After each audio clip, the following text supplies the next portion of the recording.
సంతోష్ గారు చెప్పండి. ఈ ఈ పవన్ కళ్యాణ్ పై వచ్చిన విమర్శలకు జనసేన అధికారికంగా ఎలా అంటే ఎలా తన అధికారిక వైఖరిని ఎలా చూపిస్తుంది? అసలు ప్రకాష్ రాజ్ అన్నట్లుగా తెలంగాణలో పొత్తుంటుందా, లేదంటే జనసేన ఒంటరిగా దిగుతుందా? ఏం చెప్తారు మీరు?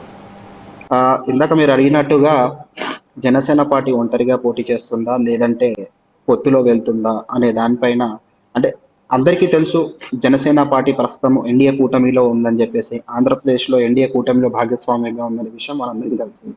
కానీ తెలంగాణలో మరి పొత్తుగా ఉంటుందా లేదంటే ఒంటరిగా పోరాటం చేస్తుందా అనే దాని మీద ఇంకా క్లారిటీ మా నాయకుడే ఇవ్వలేదు. కానీ మా నాయకుడు కంటే ముందే వీళ్ళు విమర్శలు చేస్తుంటే చాలా హాస్యాస్పదంగా ఉంది మాకు. ఎందుకు అంత ఆతృత ఎందుకు వీళ్ళకు అనేది మాకు అర్థం కావట్లేదు. మాకంటే ఎక్కువ ఆతృత వీళ్ళకే ఉంది. అంటే వీళ్ళు వచ్చి ఏం పొడిచేటోళ్ళు కాదు, చేసేటోళ్ళు కాదు. తెలంగాణ భాషలో చెప్పుకోవాలంటే వీళ్ళు వచ్చి ఏం చేసేటోళ్ళు కాదు. ఎక్కడనో ఉండి ట్వీట్లు పెట్టడం ద్వారా కానీ, ఇలాంటి మాటలు మాట్లాడడం కానీ, వ్యక్తులను కానీ, పార్టీ నుంచి కానీ, పార్టీ జనసేన నాయకులను కానీ, పార్టీ అభిమానులను కానీ, కళ్యాణ్ గారి అభిమానులను కానీ రెచ్చగొట్టే వ్యాఖ్యలు చేసే విధంగా ఉన్నాయి తప్ప, ఇదేదో వారు మీకు అందరికి తెలిసిందే. ప్రకాష్ రాజ్ గారు అనేది ఒక విలక్షణమైన నటుడు అని చెప్పేసి అందరికీ తెలుసు. కానీ ఆయన నిజ జీవితంలో కూడా విలక్షణంగా నటిస్తారనే విషయం చాలా కొంతమందికి మాత్రమే తెలుసు. ఆయన ఉండే రెండు మొహాలలో ఇప్పుడు ఇది మాట్లాడుతున్నారు కదా, ఇది ఏ ట్వీట్ చేశాడో అది రెండో రకమైన మొహం. మన ప్రజలందరికీ తెలిసింది ఏంటంటే సినీ మొహం, అది వేరు.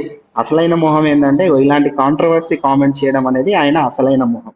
సో ఇలాంటి కాంట్రవర్సీ వాటిని పెద్ద పెద్ద ఇప్పుడు తెలంగాణలో మాకు ఆ, వచ్చే కాంట్రవర్సీస్ కంటే ఇది పెద్ద కాంట్రవర్సీ ఏం కాదు అని చెప్పేసి మేము భావిస్తా ఉన్నాం.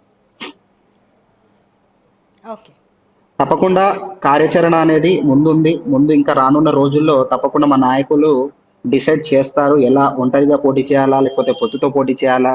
లేదంటే మనకున్న బలం ఏంటిది? బలహీనత ఏంటి? వాటి మీద కార్యాచరణ చేసిన తర్వాత ఖచ్చితంగా ప్రెస్ ముఖంగా, మీడియా ముఖంగా ప్రతి ఒక్కరికి కూడా ఈ ఎలా ముందుకెళ్తున్నాం అనే దాని గురించి ఖచ్చితంగా చెప్తాం.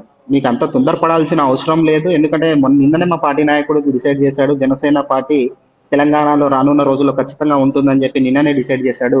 సో అంతలోనే మీకు మేము పొత్తుగా వస్తున్నామా లేకపోతే ఒంటరిగా వస్తున్నామా అని మాట్లాడాల్సినంత అవసరము లేదు. మీకు అంత ఆ, ఎందుకంటే భారతదేశం ఇది ఒకటే కాదు, భారతదేశంలో చాలా విషయాల మీద ఉంది. అదే ప్రకాష్ రాజ్ గారిని నేను కూడా అడుగుతా ఉన్నాను. తెలంగాణ మీద అంత ప్రేమ ఉంటే ఆయనకు మరి కాంగ్రెస్ ప్రభుత్వం ఇచ్చిన 6 గ్యారెంటీల మీద కూడా మాట్లాడమనండి. దాని మీద కూడా పోస్టులు చేయమని చెప్పండి. ఎందుకు వీటి మీదనే పోస్ట్ చేస్తా ఉన్నారు అంటే ఇది ఖచ్చితంగా రెచ్చగొట్టే వ్యాఖ్యలు అని చెప్పేసి మేము ముఖంగా చెప్తా ఉన్నాం.